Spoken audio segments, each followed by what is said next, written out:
भाई बोरिया बिस्तरा बांध लिया है मैंने और हम लोग जा रहे हैं एक म्यूजिक गिग शूट करने के लिए। देखते हैं कि कैसा परफॉर्मेंस रहता है Oppo X8 का रात के टाइम में Find X का। खैर the venue for today is लीची।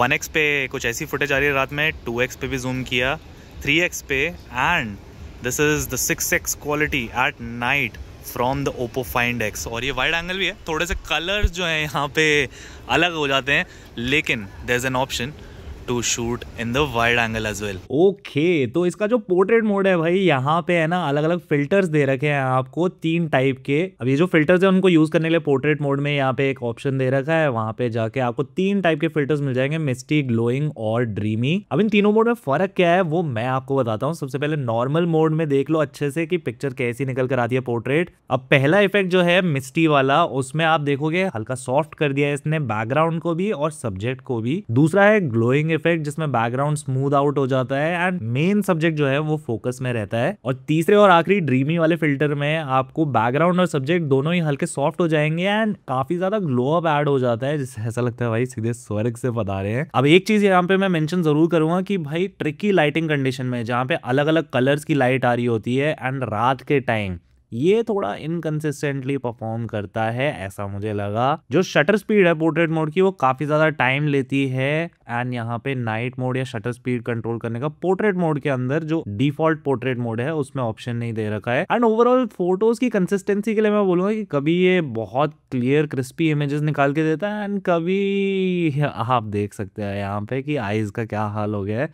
बट यस, ओवरऑल जो नाइट का परफॉर्मेंस है वो ओके ओके बोलूंगा मैं, बहुत क्रेजी गुड नहीं बोल सकता यहाँ पे, बिकॉज रिजल्ट्स आपके सामने हैं यहाँ पे 3x और 6x जूम के भी जब ट्रिकी लाइटिंग कंडीशन होती है। हाँ, पर ये डेफिनेटली बोल सकते हैं कि जब रात के टाइम इसको हल्की सी लाइट सोर्स मिल जाती है सब्जेक्ट पे फॉल करती हुई, तब ये काफी अच्छा परफॉर्म करता है। डिटेलिंग अच्छी है, क्रिस्पी है। हाँ, शटर स्पीड डेफिनेटली थोड़ी फास्ट हो सकती है यहाँ पे। और जो एक्सपोजर वैल्यू का फायदा था वो आई होप आप अभी तक समझ गए होंगे। अब वैसे मैंने एक्सपोजर वैल्यू तो आपको बता ही दिया है, लेकिन यहाँ पे काफी अच्छा एग्जांपल है of how this feature exposure value वाला ये आपके काफी काम आ सकता है लाइट को अलग अलग तरीके से एक्सपोज करने के अलग अलग फोटोग्राफिक स्टाइल के लिए। जब मैं कम कर देता हूँ एकदम यहाँ पे ब्राइटनेस, तो आप क्लियरली देख सकते हो कि जो लैंप है यहाँ पे एकदम बढ़िया से एक्सपोज हो गया है, पूरी डिटेल्स दिख रही है इसकी। लेकिन अगर मैं इसको बिल्कुल हाई ब्राइटनेस पे रखता हूँ तो जो ओवरऑल वाइट बैलेंस है उसमें काफी फर्क आ जाता है। ब्लैक आपको दिख रहा होगा ब्लैक, लेकिन जो व्हाइट है वो पूरा ही व्हाइट दिखेगा। मेरे हिसाब से काफी इंपॉर्टेंट फीचर है और हर स्मार्टफोन ब्रांड को इसे देना चाहिए, इंटीग्रेट करना चाहिए, क्योंकि यहाँ पे आप अपने स्टाइल में चूज कर सकते हो किस हिसाब से आपको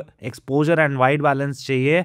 यस, मास्टर मोड या प्रो मोड में आपको वो मिल जाता है फीचर, बाकी फोन्स में भी एक एवरीडे यूजर के पास ऑप्शन होना चाहिए। अब जैसे देखो यहाँ पे बढ़िया से वेल लिट अप है, बट मैं चाहे तो इसको मूडी भी बना सकता हूँ सिर्फ और सिर्फ एक्सपोजर वैल्यू कंट्रोल करके। अब देखो यहाँ पे नाइट मोड का ऑप्शन दे रखा है, इसको मैं ऑफ करके देखता हूँ तो शटर थोड़ा सा धीमे से बंद हो रहा है यहाँ पे। Will test it out once more, थोड़ा सा ब्राइट लाइट में जाके देखते हैं। सबसे पहले तो यहाँ से ऑलवेज ऑन इसका ऑटो पे कर देते हैं, तो आप देखोगे कि जैसे मैं कम लाइट में जाता हूँ तो ये yes as you can see फिर लाइट हल्का सा ऑन हो गया है। अब मैं जैसे ही नॉर्मल लाइट में जाऊँगा बढ़िया लाइटिंग कंडीशन में, दिस गेट्स ऑफ। लेकिन यहाँ पे शटर स्पीड का मेरे को मेनली चेक करना है लो लाइट में।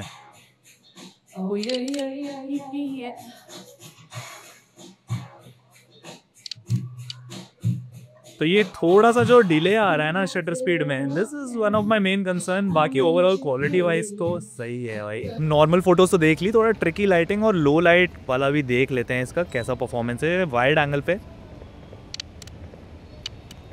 प्रोसेसिंग में हल्का सा टाइम ले रहा है एंड मेरा हाथ उतने में थोड़ा सा हिल गया था, so let's try that again. यहाँ पे नाइट मोड ऑफ करने का ऑप्शन नहीं दे रखा, वरना थोड़ा मज़ा आता।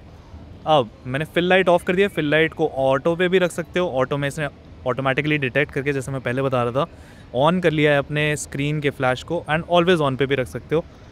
पर खैर अब हम लोग शूट करते हैं, देखते हैं कैसी इमेज ये क्लिक करता है पोर्ट्रेट मोड में। तो वही प्रोसेसिंग में हल्का टाइम ले रहा है ये। बैकग्राउंड ब्लर एडजस्ट कर सकते हो यहाँ से आप, एंड यहाँ पे क्लियर तो काफी निकाल के दिए इसने इमेज। दूसरी बारी में एज डिटेक्शन में हाथ थोड़ा सा फिसल रहा है ये, बट एनीवे लाइट काफी कम है यहाँ पे, उस हिसाब से इसने हमें काफी अच्छा खासा आउटपुट निकाल के दिया, मेरे फेस को बढ़िया से ब्राइटन अप किया एंड पीछे बोके भी सही नज़र आ रहा है। बस बालों में हाँ, मेरे बाल थोड़े फैले हुए से रहते हैं तो ट्रिकी रहते हैं मेरे बाल कैप्चर करना। बट एनीवे नाइट के हिसाब से बढ़िया है। फ्रंट कैमरा में इवन वाइड एंगल पे पोर्ट्रेट मोड में बढ़िया निकाला था, पर थोड़ा सा टाइम ही लेता है प्रोसेसिंग में। एंड ये वाला इमेज जो है इसको एक्चुअल में एक बार हम ओप्पो के एडिटर से एडिट करके देखते हैं। यहाँ पे हमें AI एडिटर का ऑप्शन दे रखा है, सो एनहांस क्लैरिटी करके देखते हैं। Let's see. No network connection. I'll give it a network connection. So now we are actually connected to the Wi-Fi and enhanced clarity करके चेक करते हैं कि भाई जैसा ये दिखाता है हमें कि क्लैरिटी लेकर आ जाएगा, वो ये हमारी अनक्लियर फोटो जो Oppo Find X8 पे क्लिक हुई है उसमें करके दिखा पाता है या फिर नहीं। Let's see the magic. So if you look at it, previously ये कुछ ऐसी थी, काफ़ी ब्लरी, एंड इसने कम ब्लर तो डेफिनेटली कर लिया है। अगर मेरे आईज़ के रीजन में देखोगे हल्की सॉफ्ट भी हो गई है इमेज, बट येस थोड़ा इफेक्ट तो हुआ है। एंड मेरे हाथ भी अगर आप देखोगे तो थोड़े शार्पन अप कर दिए हैं इसने। Not a huge difference, but overall अगर आप देखोगे तो yes it does make a difference. इसको डन कर देते हैं एंड आपको दोनों के दोनों साइड बाय साइड भी दिखा दूंगा। अब यहाँ पे आपको वीडियो रेजोल्यूशन के बारे में बता देता हूँ। 4K 60 का ऑप्शन तो आपको मिलता ही है। 60 FPS पे बढ़िया हाई रेजोल्यूशन सेटअप कर सकते हो। एक्सपोजर वैल्यू भी सेट कर सकते हो आप वीडियोस में शूट करते हुए, अपने हिसाब से मूडी बना सकते हो आप वीडियोस को भी, जो कि I believe is a great add on. 30 FPS पे भी शूट कर सकते हो आप 4K में। एंड यहाँ पे 1x 2x 3x 6x सारे ऑप्शन मिल जाएंगे आपको, जिस टाइप से आपको जूम इन करके आपको अपने वीडियो शूट करने हैं। एंड वाइड एंगल का तो ऑप्शन है ही। बाकी डेप्थ जैसे ही आप ऑन करते हो यहाँ पे ऑप्शन दे रखा है आपको पोर्ट्रेट मोड में वीडियोस भी शूट करने का, लेकिन जो यहाँ पे रेजोल्यूशन है ना वो ड्रॉप हो जाती है सीधे 1080p 30 FPS पे, जो मुझे लगता है कि यहाँ पे थोड़ा सा बेटर दे सकते थे। बट खैर यहाँ पे स्टेबलाइजेशन का ऑप्शन अगर मैं ऑन कर लेता हूँ तो उसमें 1080p 30 FPS अवेलेबल है, सारे लेंसेज भी अवेलेबल हैं। और इसकी जो स्पेशल एबिलिटी है वैसे that is the HDR mode, उसको 1080p 30 FPS 1080p 60 FPS 4K 30 and 4K 60 में भी यूज़ कर सकते हो।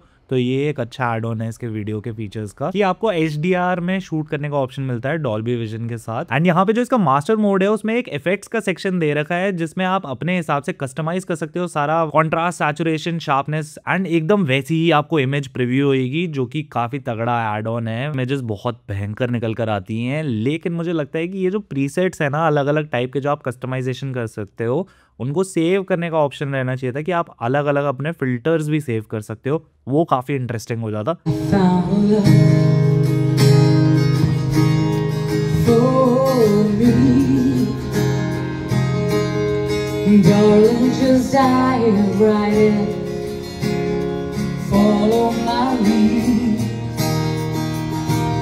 तो भाई कैसी लगी आज की एकदम रियल लाइफ टेस्टिंग, मुझे कमेंट्स में बताओ। एंड ऐसे और वीडियोस के लिए सब्सक्राइब